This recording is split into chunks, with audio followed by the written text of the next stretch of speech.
Panorama group, जो सोचता है वो कर।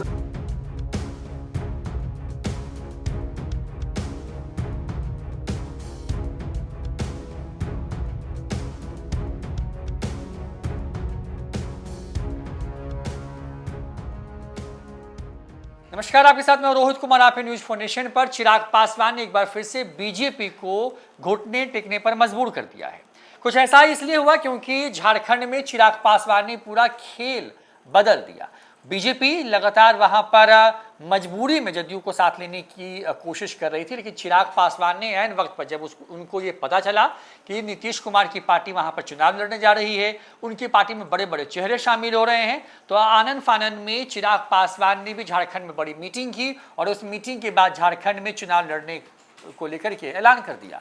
चिराग पासवान ने अपने ऐलान में यह भी कहा कि कोशिश तो उनके एनडीए के साथ ही रहने की होगी। लगातार झारखंड के प्रभारी हेमंत विश्व शर्मा जो है चिराग पासवान को साथ लाने के मुद्दे पर चुप्पी साधे रहे या फिर ये पूरा मामला आला कमान के हाथों सौंपते नजर आए कि जो भी फैसला होगा वो आला कमान लेगा। लेकिन लगातार चिराग पासवान ने अपनी जिद जो है वो कायम रखी और जिद की वजह का असर ये है कि अब चिराग पासवान को भी वहां के सीट शेयरिंग फॉर्मूले के तहत एक सीट एनडीए में मिल गई है और एक बड़ा मैसेज भी वहां से निकल गया है। मैसेज यही है कि चिराग पासवान जो है अब बड़े नेता हैं। बिहार में चाहे लोकसभा चुनाव के दौरान सीट शेयरिंग के फॉर्मूले पर अपनी जिद मनवानी हो, चाहे अपने चाचा पशुपति पारस को किसी भी कीमत पर जो है बिहार से बाहर रखना हो एनडीए से, उन तमाम चीजों में चिराग पासवान की जिद के आगे हर बार बीजेपी ने सरेंडर किया है और कुछ ऐसा ही इस बार झारखंड में भी होता नजर आया है। बड़ी बात यह है कि झारखंड में अभी तुरंत जो है विधानसभा चुनाव को लेकर के सीट शेयरिंग के फॉर्मूले का ऐलान किया गया है। एनडीए में सीट शेयरिंग का जो फॉर्मूला है तय हुआ है। सबसे बड़े दल के तौर पर जो है वहां पर चुनाव लड़ेगी बीजेपी, जो कि कुल 68 सीटों पर चुनाव लड़ेगी। उसके बाद 2 नंबर पर आती है आजसू, जो कि पिछले विधानसभा चुनाव में वहां पर अलग चुनाव लड़ी थी और इसकी वजह से वहां पर बीजेपी को कई सीटों पर बड़ा नुकसान हुआ था। सुदेश महतो उस पार्टी के न सिर्फ सर्वे सर्वा हैं बल्कि युवाओं के बीच में झारखंड की राजनीति में उनकी अच्छी खासी पकड़ है और खास करके जो कुर्मी वोटर हैं जो हैं उन पर उनकी पकड़ मानी जाती है। लिहाजा इस बार उनको साथ लेना है, ये पहले से तय था और उनको 10 सीटें दी गई हैं। लेकिन चौंकाने वाला नाम जो है उसमें जो है वो चिराग पासवान का, क्योंकि चिराग पासवान के खाते में भी झारखंड एनडीए में 1 सीट आई है और चिराग पासवान अब वहां की चतरा सीट से उनके प्रत्याशी जो है चुनाव लड़ेंगे। नीतीश कुमार की जो जदयू है उसको भी 2 सीटें दी गई हैं, जिसमें पश्चिम जमशेदपुर, जहां से सरयू राय ने पिछले विधानसभा चुनाव में सिटिंग मुख्यमंत्री जो थे रघुवर दास उनको चुनाव हरवाया था, निर्दलीय चुनाव लड़ रहे थे। हालांकि अब सरयू राय जो हैं अब जदयू के साथ आ गए हैं और दूसरी तरफ जो है रघुवर दास अब झारखंड की राजनीति से बाहर हो चुके हैं और मौजूदा वक्त में वो ओडिशा के राज्यपाल के तौर पर है।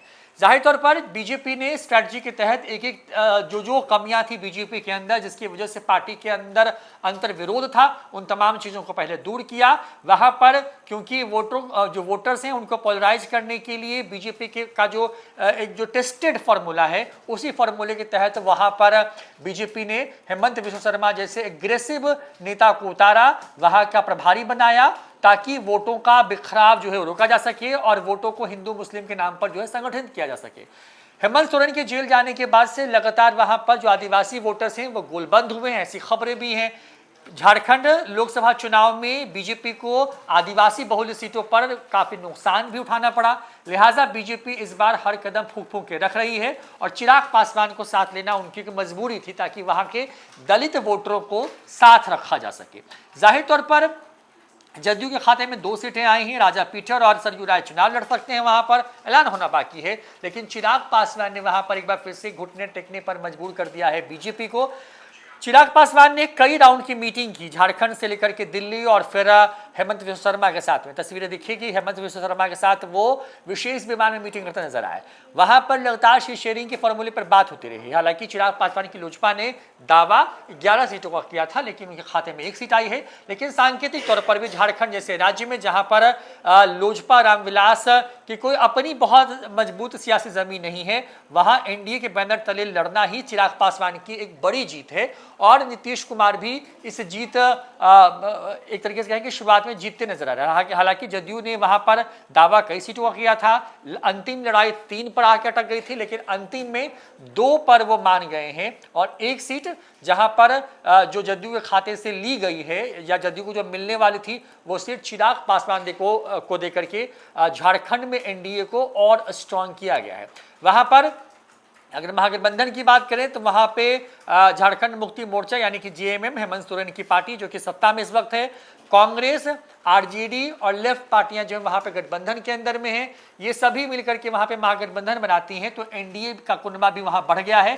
पिछला विधानसभा चुनाव बीजेपी ने अकेले लड़ा, लेकिन इस बार के विधानसभा चुनाव में बीजेपी के साथ उनके पुराने अलायंस पार्टनर आजसू के साथ साथ 2 और पार्टियां जो हैं वो साथ अब आ गई हैं, जो कि जदयू और वहां पर लोजपा रामविलास है।